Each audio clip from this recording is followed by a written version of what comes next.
to this CIBSE Energy Performance Group Power Hour on what could stop the electrification of commercial buildings. Now, I'm sure that the thing that comes immediately to your head is cost, particularly with regard to energy costs, given everything that's happening at the moment. Now, we are going to touch on that, but we set the subject, or we set the topic for this Power Hour some time ago. So we have three lovely speakers who are going to be talking about different aspects of this issue, not necessarily focusing on cost. I just wanted to raise that right at the beginning. We do think we will probably be doing a Power Hour specifically on cost in the future, because obviously it's going to be such a critical thing from now until, well, indefinitely. Okay, but here we're talking about other factors which could stop the electrification of commercial buildings. My name is Helen Gavin from Ricardo. I'm going to be your moderator. Please do put your questions and comments in the chat pane. Please make a note of any slide numbers if there's a specific thing that you would like to reference, and the speaker who you would maybe like to get a response from.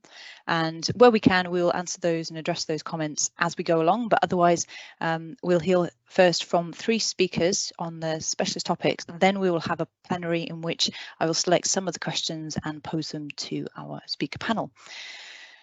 So before we do that, though, I'm going to just pass over to Maria, who is the chair of the CIBSE Energy Performance Group and who will give a little introduction. Hi, everyone. And yeah, Helen, if you can share the slide, that would be great. Yep. No, it's difficult managing two things. So hi, everyone. My name is Maria Spyrou, and I'm this year's chair of the Energy Performance Group. I just wanted to give you like a 2-minute introduction as to what the Energy Performance Group is all about. And I think on our next slide is our mission, which is to improve the energy performance of buildings. Of course, we're here to provide expert support on key aspects of energy performance. We are not always the experts. That's why we organize events like the Power Hours, where we bring experts and we expect experts to be part of the audience and try and support us with answering those questions as well.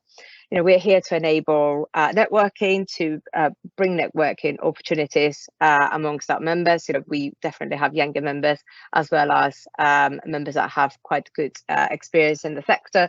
So it's great to see everyone attending this event and talking to each other and increasing your network. We're also here to support legislation questions, or supporting the implementation of emerging legislation. So, for example, our next Power Hour will potentially be around Part L. So, yeah, we'll see. On the next slide, we've got the website of the Energy Performance Group. It's a revamped website, so you probably haven't seen this before.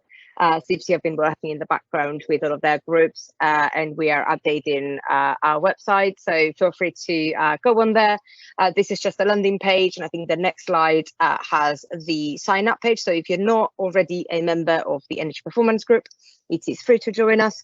So you can just click on that link. So if you navigate to the page and scroll a bit down, you'll see this purplish banner, and you join to become a member of our group. You can, of course, be a paid member of CIBSE, but if you are not quite there yet, or for some reason you're a member of another institution, you can still join our group.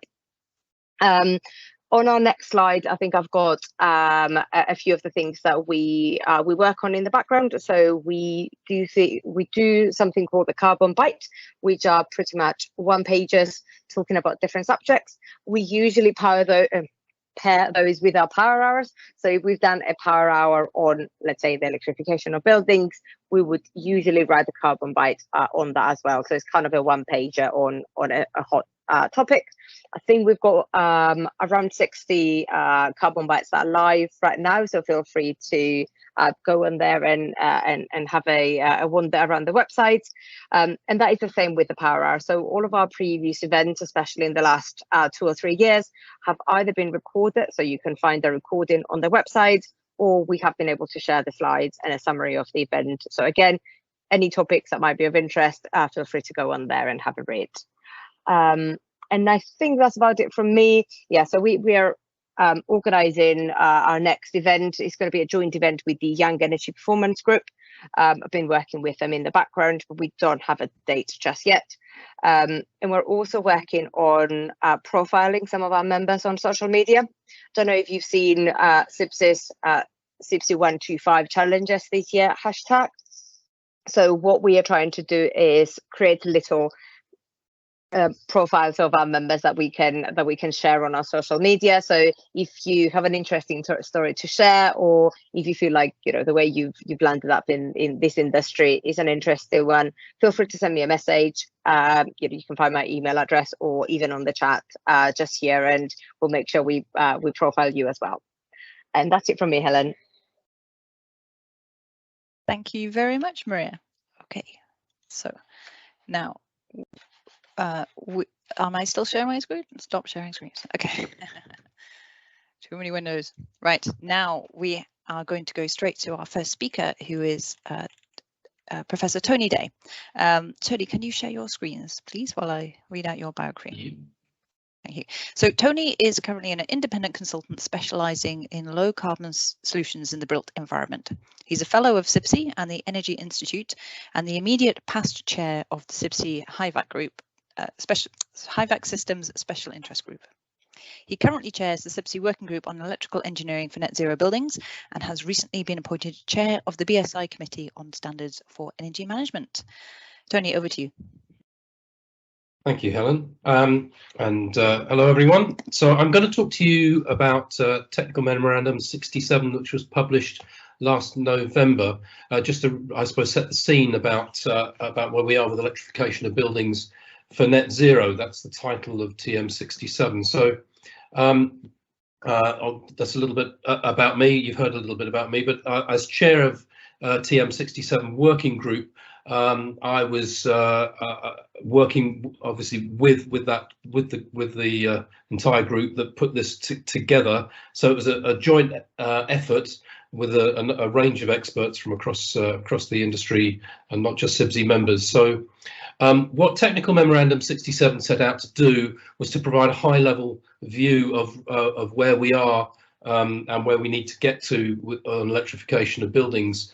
In terms of energy and carbon, it looks at the key challenges for generation at the network level and at the building level, and presents the latest thinking on system design and operation, and it points to the existing guidance that's out there and what the need for new guidance and further research is. Covers design and operation considerations, and talks about this transfer of loads to the electricity networks. And there is a link there on this slide where you can find TM67 in the CIBSE Knowledge Portal. These slides, I believe, will be made available later. So the focus of TM67 is about electrification of heat, particularly around heat pumps, thermal storage, and the role of resistance heating, perhaps in top up for domestic hot water, self-generation electrical storage on site, photovoltaics mainly, but it might be other microgeneration, and the use of batteries for electrical storage, and then around smart and interactive controls, and that might be in relation with time of use tariffs or dynamic tariffs that will be coming on stream. And also it touches on the electrification of transport. So why the electrification of buildings and this transfer to the electricity network? The decarbonisation of the UK electricity system is probably a success story. So this is decarbonisation over the last 10 years, and you can see now that the carbon intensity of electricity, on the average carbon intensity on the UK grid, is now lower than the carbon emission factor for gas, for natural gas. So even the direct electrical heating, resistance heating, is more carbon advantageous than gas. With heat pumps and the efficiencies of the systems, then that can reduce that carbon content of heat even further. So this is obviously for the quick win, for the here and now and for the foreseeable future. Electrification of heat is the way to go for decarbonising heat. However, it leads to significant challenges, and this is a graph from that peak heat week of the Beast from the East a few years ago, showing the energy use on the gas grid, or the demand on the gas grid. That's the blue lines. The solid blue line is the peak demand on the gas grid during this intense week, and the red line, the solid red line, is the usage on the electricity network. And it's quite obvious from this that the amount of energy, the rate of energy being supplied by the gas grid, is significantly higher, some 4 times higher than what's on the electricity grid. And occasionally that gas peak can be 5 times higher than the electricity peaks. So to transfer all of that energy from the gas grid to the electricity grid would be impossible, because the electricity grid, we've got something like 75 gigawatts of peak capacity, and the cables, the wires, the network just isn't able to cope with that. And regionally and locally, behind the distribution transformers, the issues may be even more acute. So we have to be designing our buildings, whether it's new buildings or retrofit buildings, with the network in mind. So how do we do that in terms of designing our buildings and making sure that that's going to be fit for purpose on the local grid that we are going to be working on? So the key issues that TM67 identified, really, we have to reduce overall energy use. That's particularly in terms of the value of that energy to the end user. So the end user, obviously, in terms of cost, as Helen mentioned, but that we need to get that energy use down. But we also now need to ensure that we're managing the instantaneous demand, and that's largely to do with this management of the load on the network. So those two things have to be thought about concurrently, and we have to identify the responsibilities and the ownership of the issues to ensure that we're getting all of that right. So, and one of the ways that we can do this is through provision of energy storage. That can be thermal storage or electricity storage, and both have a part to play in managing the peak demand and the energy use in the building. So the other thing that's coming on more and more now is this transfer of transport energy from the petrol forecourt, if you like, onto the building energy supplies. So we're doing that. We're seeing that domestically. That's happening more and more as the demand for EVs picks up. But a lot of commercial properties are now providing commercial EV charging points that come now within the building energy remit. So that's actually a transfer of energy demand into our supplies, the building energy supplies. And then this final point about digitalization of energy. As we move to more electrification of buildings, we have probably better access to higher frequency data, and that data can have additional value. So we can apply new data analytics on this high volume of data. But who owns that data? Where is it stored? And how secure is it? That's going to be a question, I think, for the future. There are new communications protocols around this, and data management protocols that are being trialed. So here's a slide. Just really, I don't want to go into too much detail, but this is actually a slide of a number of residential buildings amalgamated together. But this could be with some different load patterns. It could be a commercial building, but what we're seeing here is the load on the building. We're seeing what's being supplied by the grid at any moment in time, what's being supplied into or out of the battery, and the contribution from the photovoltaic array that's on site. The whole point about this slide is really to show the complexity of the data flows that we're seeing and how we have to manage those data flows. So it's really, there's a lot in there about how we manage it and the value and the use of that we can deal with it. So we're going to have more data. Who owns it? I mentioned where will it be stored? What's the security? There's the Open Energy project that's trialing a lot of this, and there's some links to that. We need to understand the responsibilities on the network. for this whole system. There's the designer, the network operator, the owner and end user of energy. The aggregators are going to be third-party aggregators who will probably be working alongside the suppliers and the network operators to help with this. And of course, the energy suppliers themselves, their responsibilities around that data, the pricing, and the carbon intensity and security of supply. So each of those actors are now going to have to be working, at least communicating more closely together and understanding each other's role in this.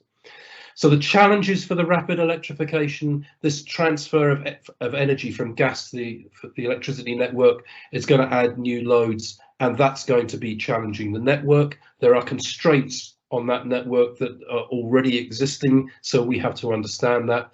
There is a resistance to change, particularly from the gas sector around that, and that might change the policy landscape. And of course, there's ownership of the risks, and we need to be identifying where that is. And we will have new guidance. It's coming forward now. I think that guidance will evolve as our experience gets better. And key to all of this is the supply of skills required to up the rates of installation and ensure that what is installed works well, and that evidence for operational performance, I think, is going to be extremely important for reducing the perception of risks, so that the clients actually want this. And then finally, this issue about data ownership and analytics. I mean, these are a range of things that we have to keep our minds focused on in terms of securing this electrification journey. Thank you very much. Thank you very much, Tony. As always, our speakers have a very difficult task of trying to squeeze all things that need to be considered into a very short time frame. So thank you very much, Tony, for giving an overview there. We're just going to move on to Jennifer Elias, who's the Principal Building Performance Engineer at AECOM even. Thanks for sharing your slides. I'm all getting a bit tongue twisty today. But let me introduce you to Jen. Jennifer's experience is in design optimization and building performance assessment, with a focus on operational energy reduction and building performance in the context of meeting the UK's net zero carbon targets. And she's worked in Sydney and London.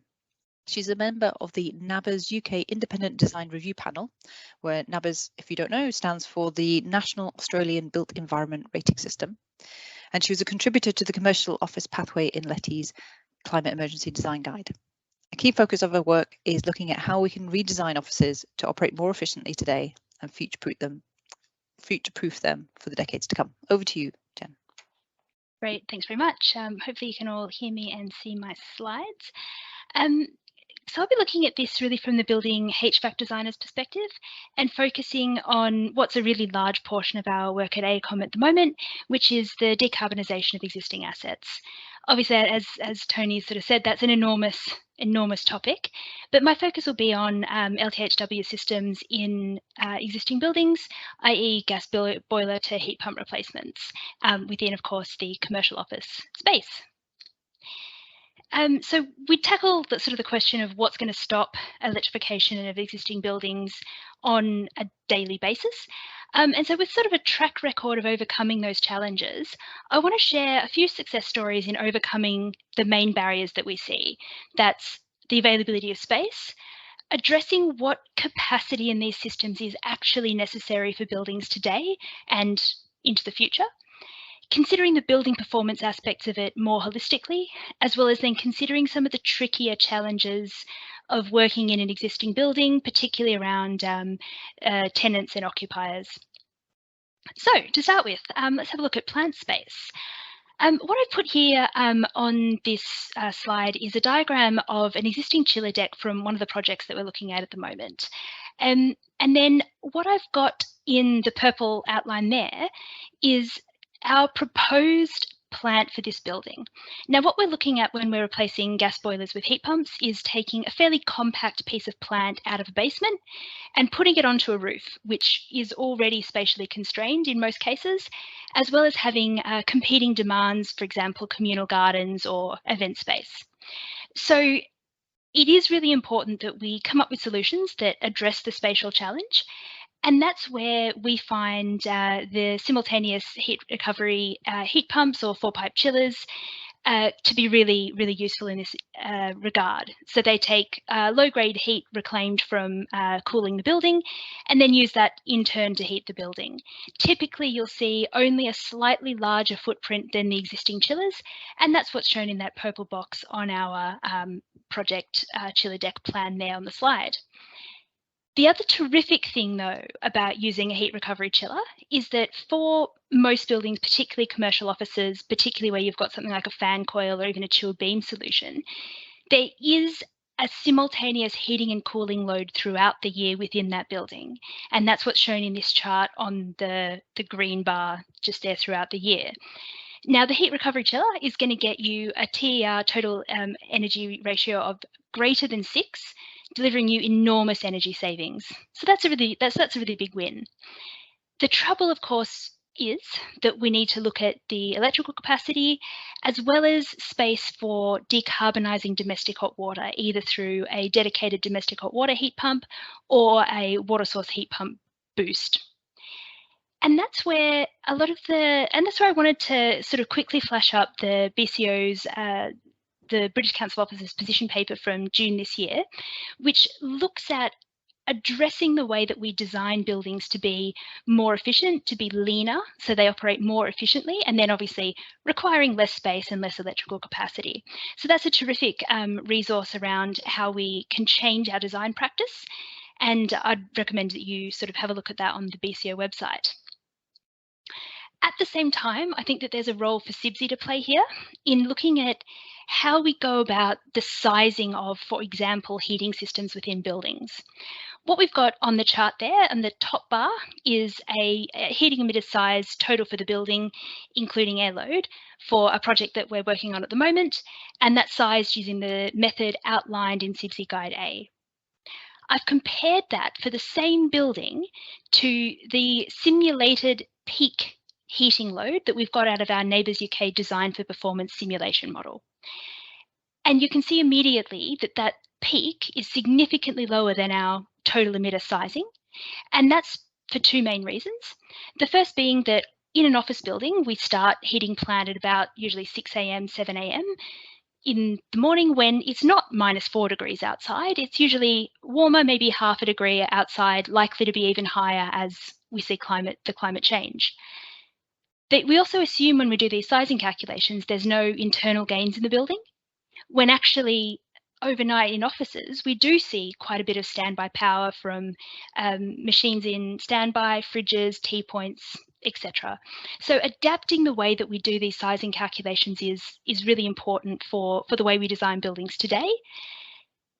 But then looking more broadly to the future of work, out of the back of the pandemic, with flexible working and work from home, how much of the office do we really need to heat in the middle of winter?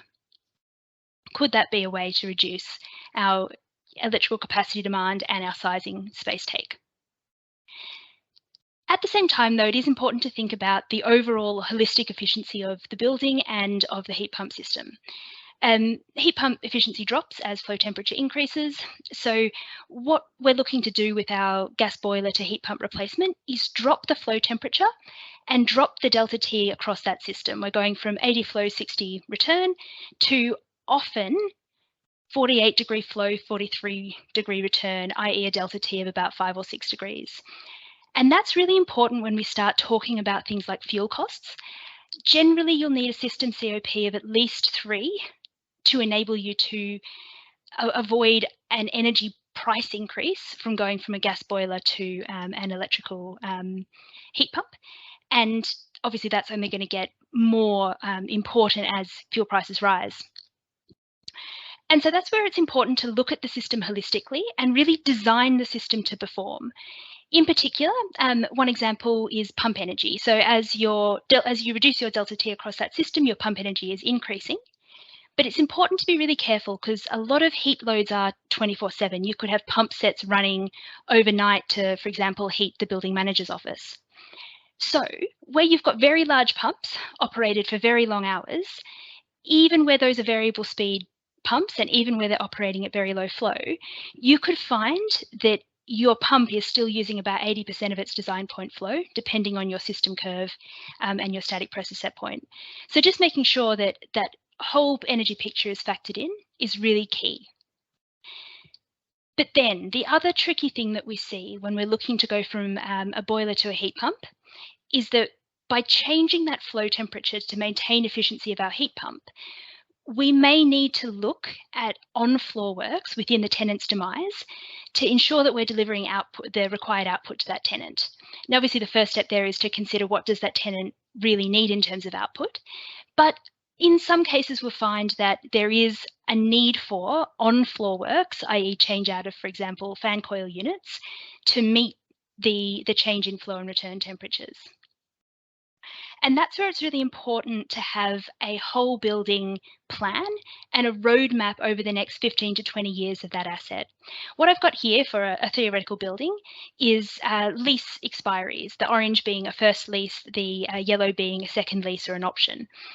And it's important to realise in a multi-let commercial building, not all leases start at the same time and not all leases are run for the same duration.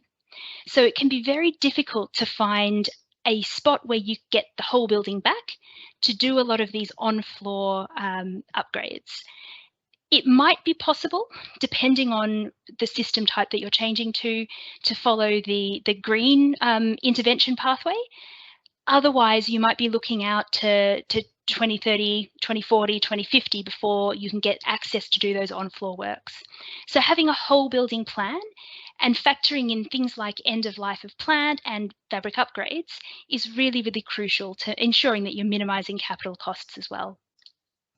So in terms of then overcoming the barriers to heat pump upgrades in commercial buildings, when you're looking at capital cost and space, firstly assess, is a like-for-like replacement even necessary, given measured loads from that building and factoring in the future of that asset, the future of work. In terms of minimising operational cost and indeed even capital cost, look holistically for those energy savings. It might not just be the heat pump that you want to get involved in changing, but then look at holistically that building and how can we design it to perform well, both in the HVAC system, as well as looking more broadly to fabric upgrades. And then finally, and really to emphasise, develop a whole building plan, work with your tenants and have a strategy over the lifetime of the asset. Thanks. Thank you very much, Jen. That was excellent. And we are already having some comments and questions through in the chat. So please, dear audience, put your comments and questions in there and we'll pick them up soon in the Q&A section. But before we have that, we will hear from Daniel Burke. So Daniel, if you're ready, you can start sharing your slides, please. So Daniel Burke is from SSE. And he is the Industry Liaison Manager and Technical Lead within SSE Networks DNO for the Innovation Projects Local Energy Oxfordshire, i.e. LEO, and Transition. He's an electrical power systems engineer by training and has held several UK and international electricity industry positions, as well as private software consulting, and had roles in the academic sector in Ireland. So over to you, Daniel. Lovely, thank you, Helen. Just check if you can see my slides and hear me okay? Yes, I can. Your slides Brilliant. aren't on presentation mode though. If you would That's like okay, to do that. no problem. Thank you. Okay. Thank you, everybody. As Helen mentioned, I work with SSE Networks. So we are the distribution network operator, or the DNO, in the south of England and the north of Scotland. We're one of 6 in the UK. I'm going to talk a little bit about Project LEO and Transition, and in particular the impacts of all this kind of low carbon technology build out is having on electricity networks, and what maybe some solutions may be to manage that going forwards. I'll make a slight distinction between distribution network operator, which is the acronym DNO, and the distribution system operation, or DSO acronym. One is the organization and the latter is the function or the capabilities that we're seeking to build over the next number of years as we respond to these challenges. As Helen mentioned, I'm going to talk primarily about 2 innovation projects in particular that we're working on, and the slide here gives a bit more detail on those. One is Project LEO, which stands for Local Energy Oxfordshire, and the other is Project Transition. So both of these are multi-year 4 or 5 year innovation projects. Sponsored by LEO is sponsored by UK Research and Innovation and the Industrial Strategy Fund, and Transition is sponsored by Ofgem's Network Innovation Competition funding source. Put simply, transition essentially is our internal project with a few consultant partners looking at the requirements that we as a DNO need to put in place to develop this function to be a DSO in the future.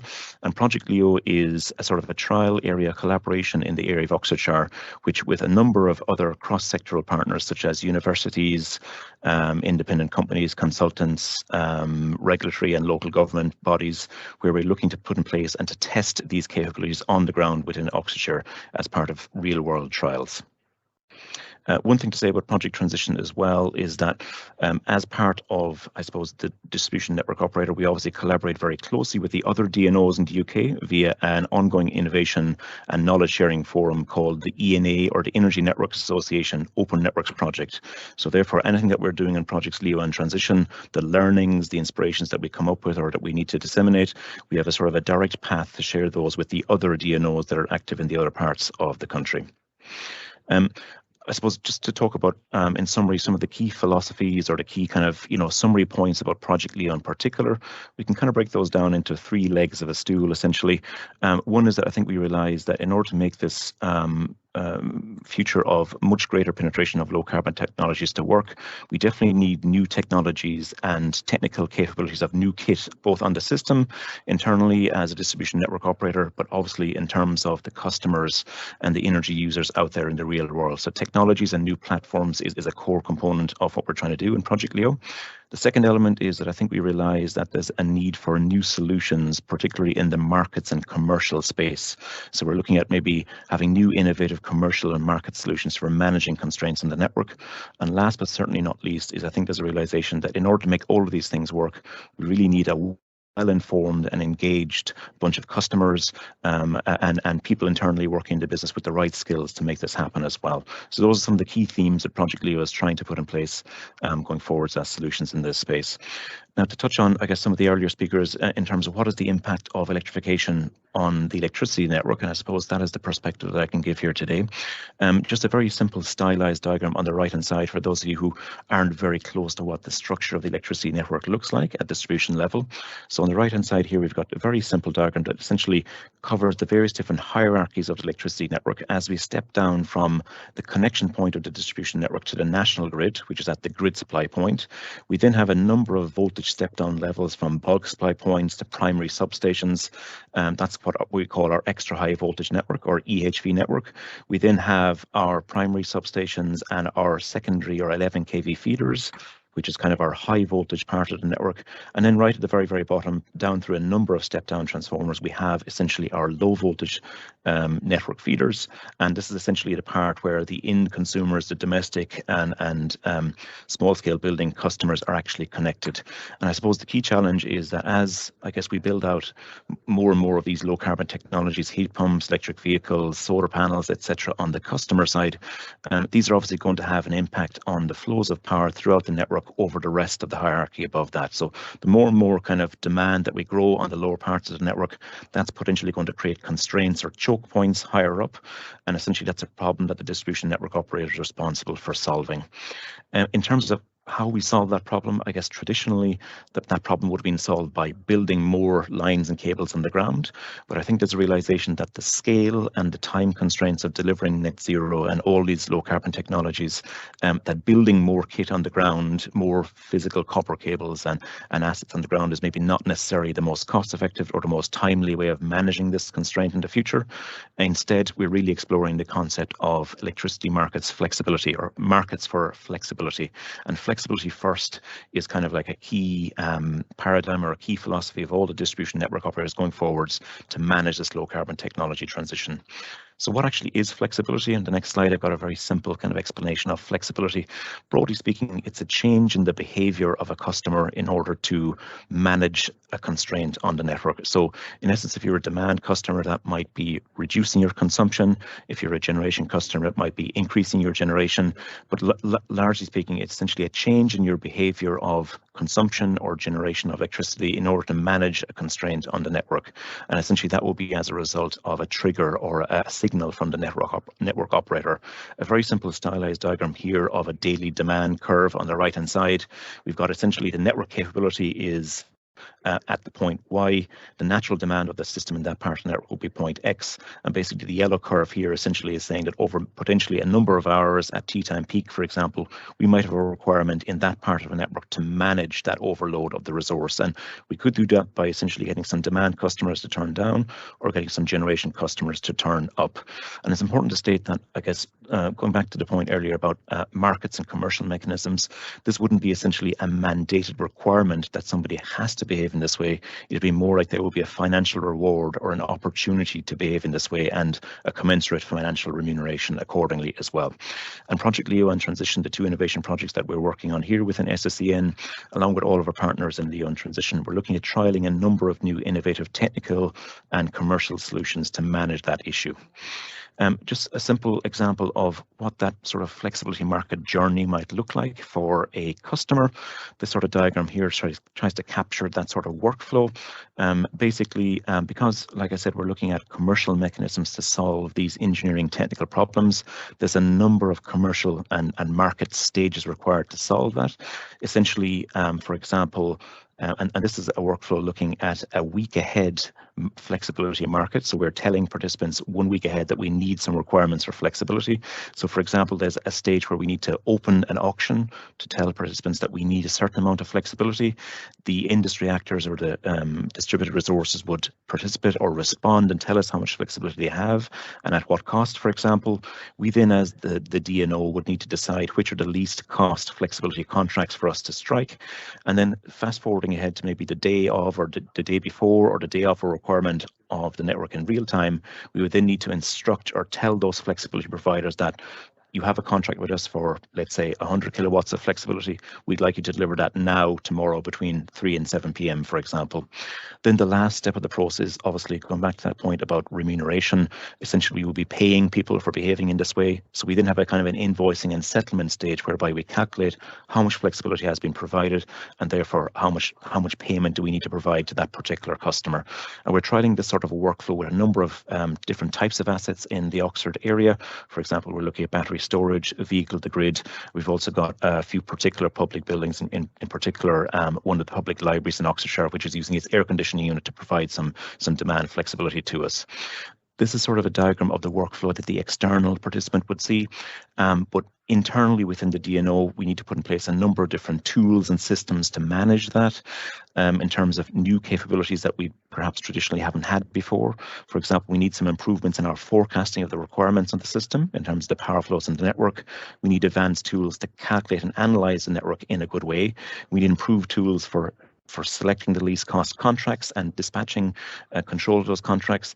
And also we need some tools, for example, for advertising or interacting with the wider world and the industry actors in order to advertise our requirements and to receive the offers and bids from them accordingly.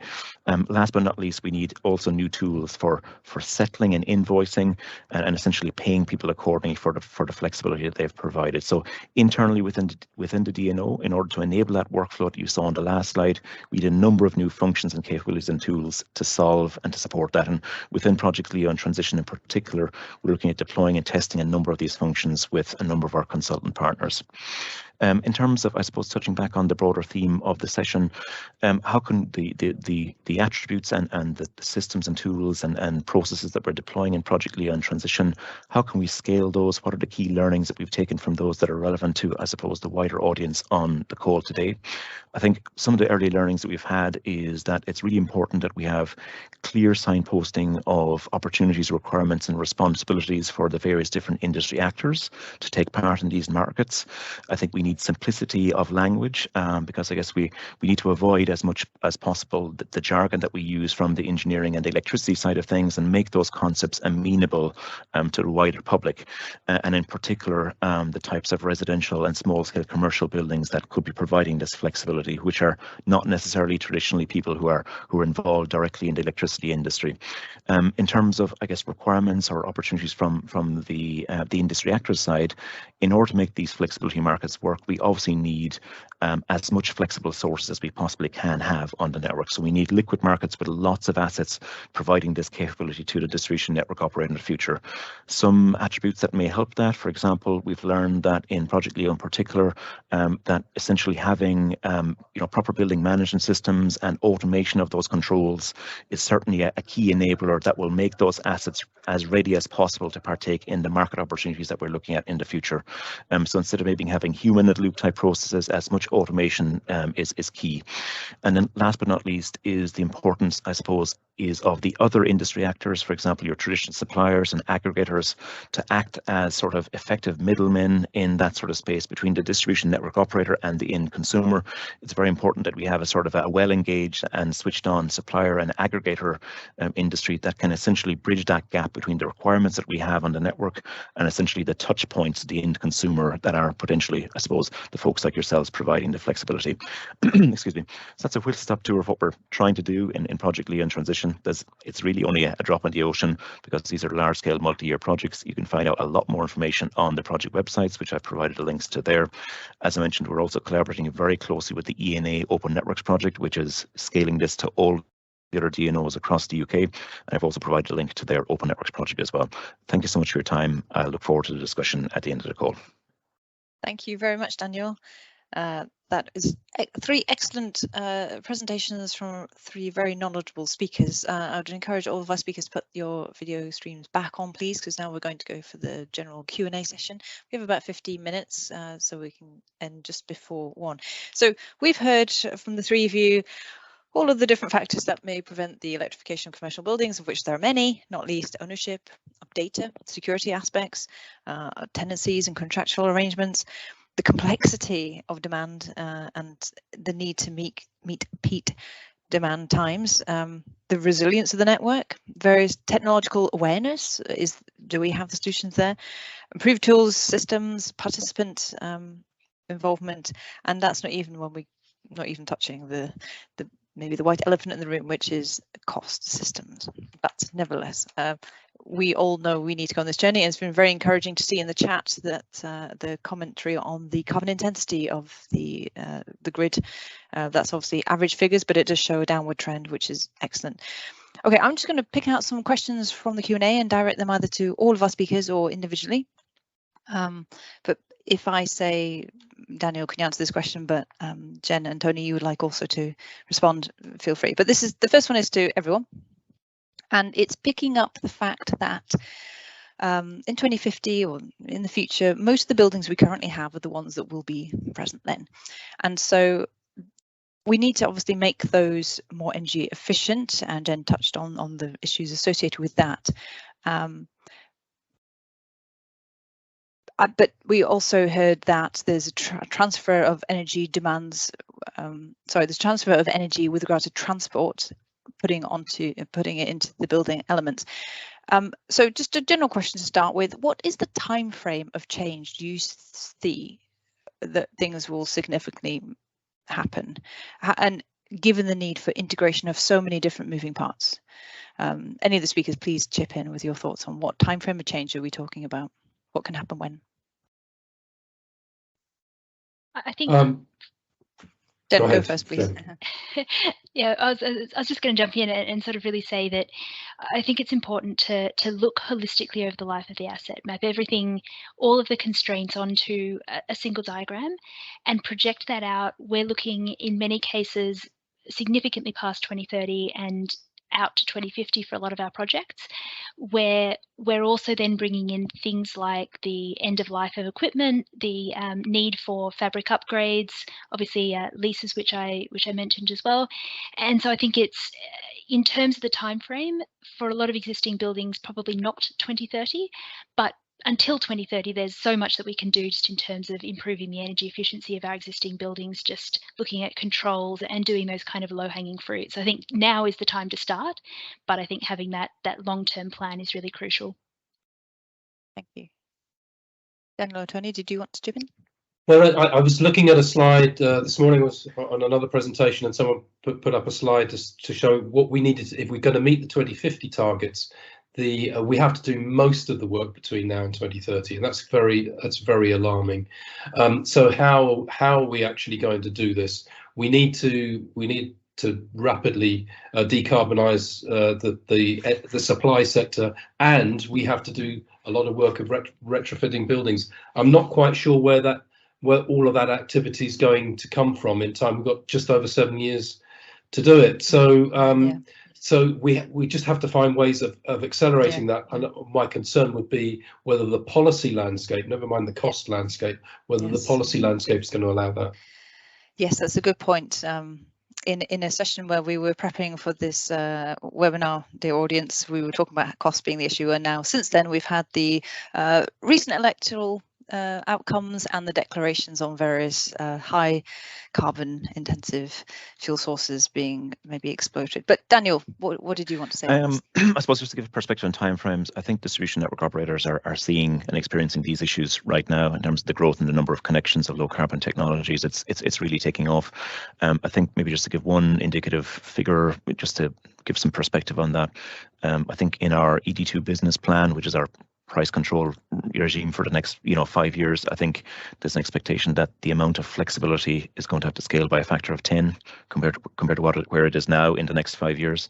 So I think that's just to give a flavour of what we are seeing right now and what it looks like for us in the short and medium term horizon. So we're already experiencing these issues, and it's going to be a big part of our plan for the next 5 years to manage it.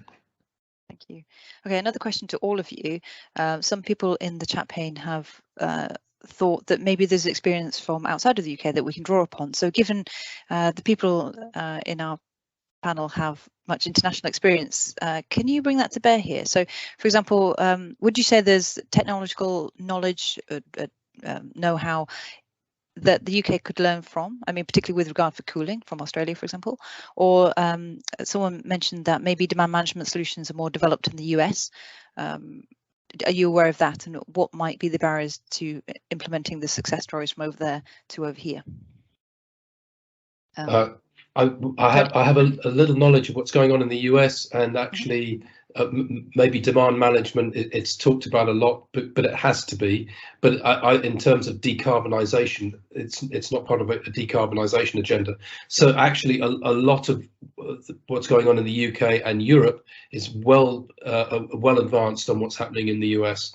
I'd say perhaps if we want to look at technical solutions, we could look to the Scandinavian countries in terms of longer term storage solutions, and heat pump electrification, and how that's been done rapidly, and the mechanisms by which heat pump uptake was sold much faster, particularly in Sweden. So there are examples I think that we could look to. The only trouble is, the UK is a larger and more energy intense country, but so there are options out there. Daniel? Perhaps I can give some perspective as well. I think certainly the Energy Network Association Open Networks project, I think, is quite well regarded as an example for how the industry together can come together and try and solve these problems, let's say within the electricity networks context. And I think it's quite a good example in the international space. But certainly within Project Leo, we are collaborating more broadly outside of the UK. We've got some collaborations as part of an entity called the International Community of Smart Local Grids. So we are actively engaging with some participants and partner organizations or similar organizations in Italy and also in Australia as well, where we try and share the learnings and get some of that international perspective in as well. And we've already had some good learnings and knowledge sharing sessions in that regard as well as part of Project Leo and SSE Networks. So yeah, that's maybe some perspective I can give on that. And Jen? Yeah, and I think from the Australian perspective, in particular, I'd say the operation of commercial buildings is significantly more advanced in Australia in terms of basic energy efficiency. The design standards around controls in particular are a lot perhaps more developed, and I think the UK, obviously with the adoption of neighbours, is starting to sort of rapidly learn those lessons. But at the same time, I think Australia is quite early on the overall electrification journey. I think Australia is a very challenging landscape in the sense that electricity distribution is quite quite spread out. So I think Australia is going to be looking to the UK to learn some lessons, obviously from the distributor side, keeping in mind obviously that things like battery storage are things that we're looking at grid scale in Australia. Excellent, thank you. Okay, I have a question for Daniel with regard to the innovation projects.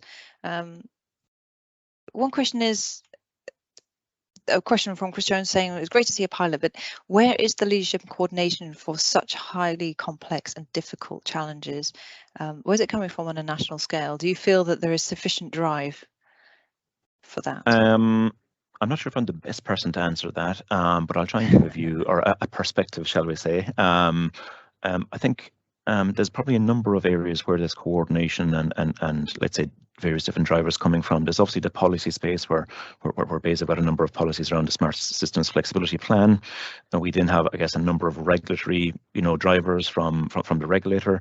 In terms of the ED2 business plans from all the DNOs, I think is quite, embedded in all of those that, decarbonisation, low carbon technologies, flexibility, these are key themes that are really core to all of those business plans. And certainly from SSE Networks, I can speak on our behalf. I think those may be some of the drivers, but in terms of the, I guess the place where there's maybe coordinated and knowledge sharing, I'll go back to the example of the ENA Open Networks project again that I mentioned in my slides. It's really a kind of a forum for, let's say, setting the scene for all the DNOs or, sharing their kind of common journey for, putting in place flexible solutions, et cetera, and sharing the best practice amongst each other, and sort of putting in place a plan to develop those capabilities going forward. So I think this may be a flavour of the drivers, but also maybe the solutions and the coordination forums for deploying this at national scale. Others may have better perspectives, but that's the perspective I can give anyway. Tony or Jen, would you like to comment on that? We have any feedback? No. Okay. Well, then another question for Dan then, with regard to LEO specifically, Martin Taylor in the chat has mentioned how work done by the University of Oxford has shown that the lack of available secure technologies is one of a key bottleneck. Can you just talk on that for a few sentences, please? And by secure technologies, are we talking about cybersecurity or I think just to understand the question? To data flows. That's what I understand it from my knowledge of Project Leo. It's more about who owns the data, the responsibility of passing it on in a quality state. Yes, yes. Okay.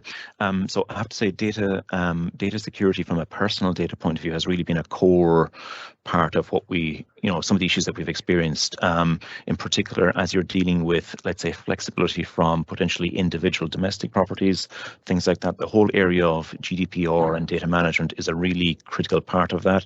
And at each of the junctures for, let's say, market registration and market operation, down to, let's say, the kind of posts market event settlement, we really have the kind of personal data security is really a core element across all of those stages. And essentially, I suppose the GDPR issue is essentially law, and we are duty bound to respect all of those. So we've got, I'm not a IT or data management expert myself, but I know that at each of those relevant junctures where data is being transferred and managed and processed, that the right capabilities need to be in place to manage that accordingly, according to the, I guess, the legal requirements of the land, essentially. So it is something that has come up, and we've got proper appropriate measures in place to handle it. Yeah.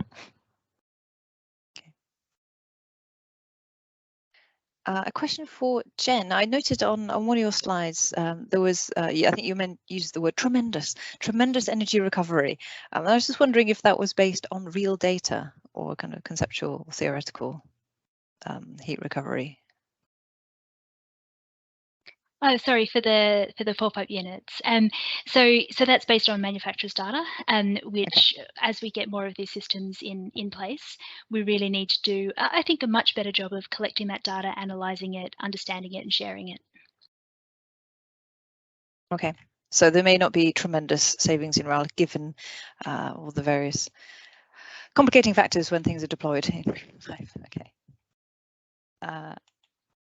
And one for Tony. Sorry, I see. It was a question that I see you've answered it in the chat, but I'll ask it anyway. Which was it was a comment from Mike Barker about would TM67 incorporate PAS 1878/9? So the wider question is, there is obviously so much happening at pace, so many technological advances happening.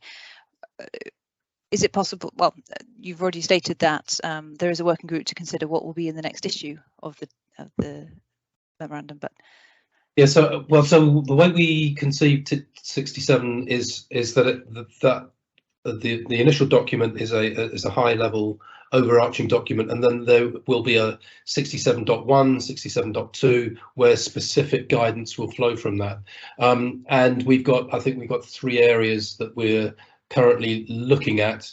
One of them being transport, so that we can provide a little bit more detailed guidance. So I think, as I said in the chat in response to Mike, is all suggestions really welcome, because if there's detailed guidance that's coming through, then maybe we can incorporate that. Now, if that guidance is actually being written down, so if there's a PAS that's being developed, it could well be that that's then incorporated into, CIBSE can point to that. We don't want to be doing any duplication, but it's important that we point to the right information. So I look forward to a conversation with Mike about that in due course. Very much. So I'm going to bring the meeting to a close now, but I'm going to give the opportunity to each of our speakers just to say what you would like the audience to take away from your presentation in terms of the key points. Now, Tony, you can go first, as you've just opened your mouth.